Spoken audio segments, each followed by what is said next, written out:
बच्चों, कल हमारी की चर्चा तर्क और तर्क की विशेषताओं पर हुई थी। आज हम आप तर्कों के प्रकार पर बात करते हैं। विद्वानों ने तर्कों के विभिन्न प्रकार को अपने विचारों से इसको स्पष्ट करने का प्रयास किया है। इसमें सबसे पहला जो तर्क है उसका नाम है निगमनात्मक तर्क। अब इस निगमनात्मक तर्क का आशय हम आप तर्क वाक्यों से लगाते हैं और ऐसे तर्क जो एक निश्चित नियम या सिद्धांत से संबंधित होते हैं। इन जो नियम हैं या सिद्धांतों के आधार पर विभिन्न प्रकार की हम सूचनाएं प्राप्त करते हैं और उन्हीं सूचनाओं के आधार से हम छात्रों में या स्वयं में ज्ञान की एक वृद्धि करते हैं। जैसे एक उदाहरण बताते हैं। जैसे मान लीजिए कहीं धुआं दिखाई दे रहा है तो निश्चित रूप से यह तर्क आएगा कि वहां आग है। क्यों? क्योंकि यह तर्क वाक्य है।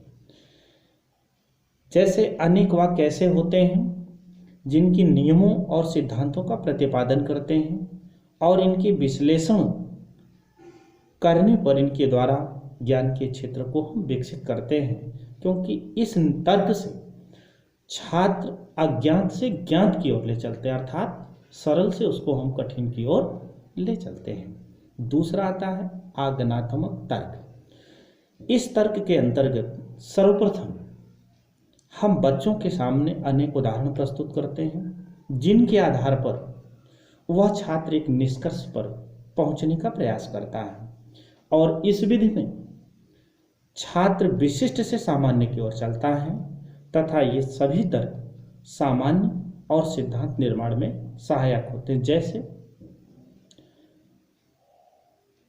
किसी एक व्यक्ति को मान लिया जाए कि राम की मृत्यु हो गई।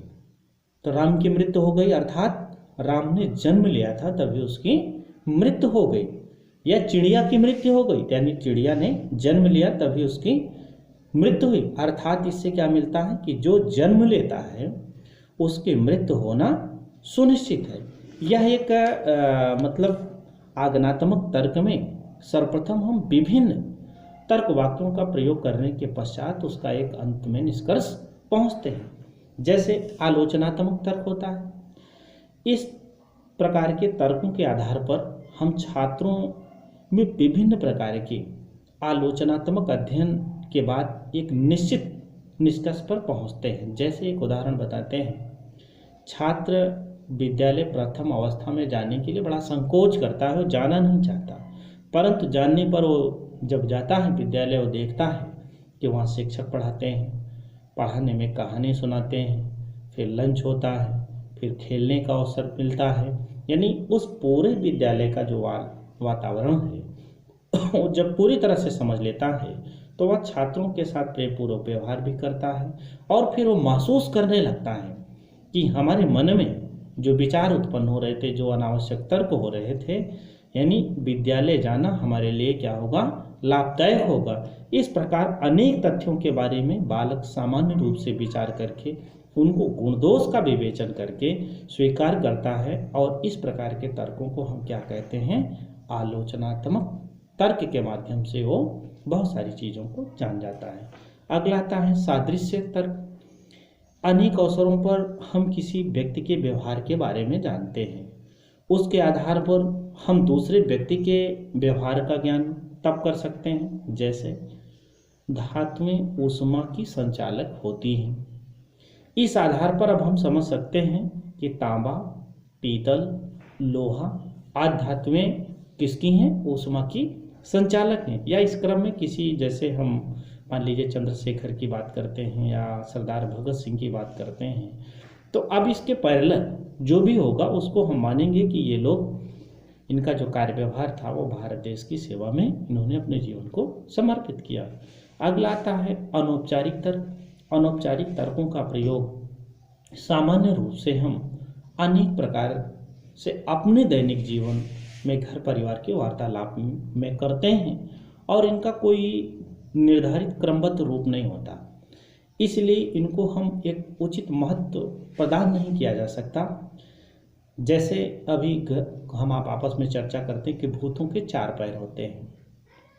अब भूत के स्वरूप की धारणा कैसी होती है, या मनुष्य को भूत कहते हैं, या बहुत से मनुष्यों के 4 पैर होते हैं, यह तर्क अनौपचारिक है। न तो इसमें कोई नियम है और न ही इसके निष्कर्ष की कोई विशेषता की ओर हमें अग्रसर करती है। अगला आता है औपचारिक तर्क। सामान्य रूप से हमें देखते हैं कि जब हम किसी निष्कर्ष पर पहुंचने के लिए तर्क वाक्यों का प्रयोग करते हैं तो उसमें क्रमबद्धता पाई जाती है। इस प्रकार के तर्क वाक्यों में एक दूसरे से रिलेशनशिप होता है, संबंध होता है और एक निश्चित उद्देश्य की ओर अग्रसर होते हैं। इस प्रकार के तर्क वाक्य दार्शनिक विचारिक प्रक्रिया के एक अंग होते हैं। जैसे शीर्षासन से मस्तिष्क को क्या मिलती है, शक्ति मिलती है। पद्मासन जब हम करते हैं तो हमारे जो पैर होते हैं वो सुदृढ़ होते हैं। गरुड़ासन करते हैं, ये योग है, गरुड़ासन करते हैं तो हमारी रीढ़ की हड्डी मजबूत होती है। अर्थात ये सब जो योगासन के जो प्रमुख अंग हैं, ये मानवीय विकास की एक प्रमुख नीड है, यानी आवश्यकता है। अर्थात प्रस्तुत तर्क वाक्य जो भी हुए ये सब एक दूसरे से क्या है, ये संबंधित हैं और वाक्यों से पूर्णतः संबंधित होने से ये जैसे वैध भी हैं और विश्वसनीय भी इनको हम मानते हैं। अब आप देखते हैं कि तर्क के विकास के तरीके कौन से हैं।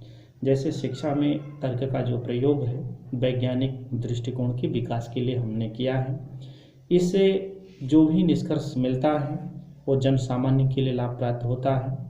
इसमें स्टेनले ने लिखा है, तर्क यानी आगमन निगमन वैज्ञानिक तथ्यों और सिद्धांतों जैसे कि ज्योतिष, भौतिक शास्त्र, कोशिका विज्ञान, जीवशास्त्र, समाजशास्त्र, नेतृत्व शास्त्र यानी आदि जो संसार के यानी जगत में जो विद्यमान है उसका हम अध्ययन करते हैं और अध्ययन करने के बाद कुछ हम निष्कर्ष निकालते हैं। जैसे दृढ़ निश्चय, स्वाभाविकता का विकास, क्रमागत ज्ञान, सोच शक्ति का प्रयोग। दृढ़ निश्चय का मतलब शिक्षक को बालकों में आत्मविश्वास की वृद्धि करनी चाहिए ताकि वे जीवन के लक्ष्यों को पूर्ण करने के लिए दृढ़ निश्चय हो सके। दृढ़ निश्चय में से क्या होता है, लगन, बुद्धि, उत्साह, क्रियाशीलता, आत्मविश्वास विकसित होता है और यही क्या है, ये तर्क शक्ति का एक आधार है।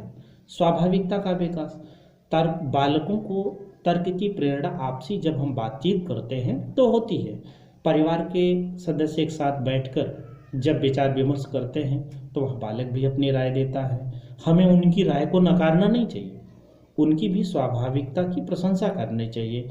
और जब इस तरह से विभिन्न प्रकार के रायों को जब हम समावेश करते हैं तो बालक के भी मस्तिष्क की उपज अनुकरणीय हो जाती है।